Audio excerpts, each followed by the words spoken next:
Selamat datang kembali teman-teman. Hari ini kita akan membahas salah satu topik yang sangat menarik, yaitu orang Cina yang bangga menjadi Batak.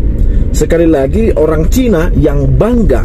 Kata kuncinya adalah yang bangga jadi Batak. Kenapa kita mengambil kata kunci bangga? Karena di negara kita ini ada banyak pertukaran, ada banyak asimilasi, ada banyak orang luar yang menjadi Batak, tokoh-tokoh. Tetapi soal kebanggaan kita meragukan. Sekali lagi, ada banyak tokoh di negara kita ini yang berasimilasi dan dibatakkan, tetapi kebanggaan mereka menjadi Batak kita berhak untuk meragukan. Karena apa?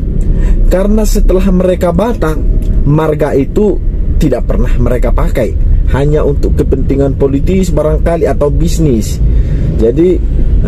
Jadi kalau banyak tokoh-tokoh yang menjadi Batak, belum tentu itu menjadi sebuah kebanggaan. Tetapi ada tokoh dari Cina yang bangga sekali menjadi Batak. Kenapa kita sebut mereka bangga? Karena namanya selalu menggunakan marga. Dalam identitas yang mereka tulis selalu ada marga itu. Saya pikir pembuatan marga di belakang namanya selalu di dalam identitas mereka itu menjadi bentuk sebuah kebanggaan. Nah, siapakah orang Cina yang pertama yang bangga menjadi Batak? Yang pertama adalah Harichan Silalahi. Teman-teman bisa memperhatikan di internet, di Google, Harichan Silalahi yang adalah orang Cina itu selalu menggunakan marga Silalahi di dalam berbagai identitas yang dia buat, di dalam berbagai tulisan yang dia buat. Dia selalu memasukkan marga Silalahi.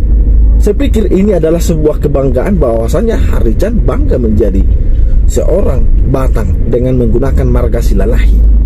Bahkan konon keluarganya juga dimasukkan sebagai marga Silalahi. Harichan Silalahi adalah politisi senior, juga seorang intelektual. Dia pernah menjadi ketua Partai Katolik. Dia juga pernah menjadi anggota DPR. Dan sampai sekarang, jika ada tulisan-tulisan beliau, dia selalu menyematkan Silalahi pada namanya. Itu yang pertama. Yang kedua adalah, saya tidak tahu nama Cinanya. Justru saya tidak tahu nama Cinanya. Saya justru tahu nama Bataknya, Tio Sang Hep. Saya kurang tahu persis. Nanti kalian lihat di layar. Yang pasti namanya adalah, yang kita kenal adalah Martua Sitorus. Martua Sitorus. Saking bangganya dia sebagai Batak, bahkan kita orang Indonesia tidak mengenal nama aslinya. Kita hanya mengenal dia sebagai seorang Cina dengan nama Martua Sitorus.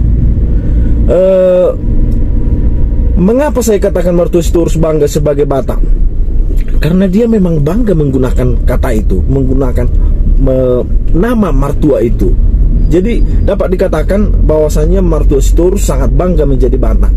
Itu kemudian kita ketahui dalam salah satu nomenklatur perusahaannya, Wilmar. Barangkali bukan Martua yang menuliskan namanya Martua barangkali di Google, bukan itu, bukan dia barangkali. Tetapi dalam penamaan perusahaannya, yaitu Wilmar, kita tahu bahwasanya Martua ternyata sangat bangga menjadi Batak. Kita ketahui Wilmar adalah singkatan dua nama, William yang pertama, yang kedua adalah Martua. Jadi dengan begitu, dengan menggunakan kata William Martua, secara tidak langsung dia lebih bangga pada kata, pada nama dengan yang bahasa Bataknya. Dengan kata lain, dia sangat bangga menjadi Batak. Itulah yang pertama, Martua Sitorus. Bahkan konon saudara-saudaranya juga semua bermarga Sitorus. Ganda Sitorus, Ito-itonya juga saudara perempuannya Boris Sitorus. Itu untuk membuktikan bahwasanya Martua Sitorus meski dia Cina, bahkan dia sangat bangga menjadi Batak. Saking bangganya dia sebagai Batak, kita tidak mengetahui, atau katakanlah saya tidak mengetahui siapa nama aslinya, nama Cinanya. Baru ini untuk membuktikan bahwasanya Wilmar Martua Sitorus bangga dengan nama Bataknya, setelah keluar dari perusahaan Wilmar, dia gabung kepada perusahaan Gamma. Gamma ini juga kebetulan adalah singkatan nama Ganda Sitorus, yang konon katanya adalah anak dari DL Sitorus, Ganda Sitorus, dan yang kedua Martua Sitorus. Itulah teman-teman, dua tokoh Cina yang bangga menjadi Batak. Yang pertama adalah Harichan Silalahi, dan yang kedua adalah Martua Sitorus. Masih ada sebenarnya tokoh-tokoh lain seperti Sofyan Tan Ginting, anggota DPR saat ini dari PDI Perjuangan. Tapi soal kebanggaan dia menjadi Batak, saya pikir saya sendiri meragukan, karena dia tidak pernah saya lihat menggunakan nama itu, marga itu. Saya tidak pernah. Jadi saya berhak untuk meragukan bahwasanya dia menjadi Batak tidak ada kebanggaan, hanya barangkali adalah untuk kepentingan sesaat, barangkali politik, bisnis, dan sebagainya. Begitulah teman-teman, orang luar yang berasimilasi menjadi Batak dan sangat bangga. Banyak seperti kita ketahui tadi, banyak tokoh yang kemudian menjadi Batak, tetapi soal kebanggaan kita pantas untuk meragukan, termasuk presiden-presiden Erick Thohir Sidabutar saat ini.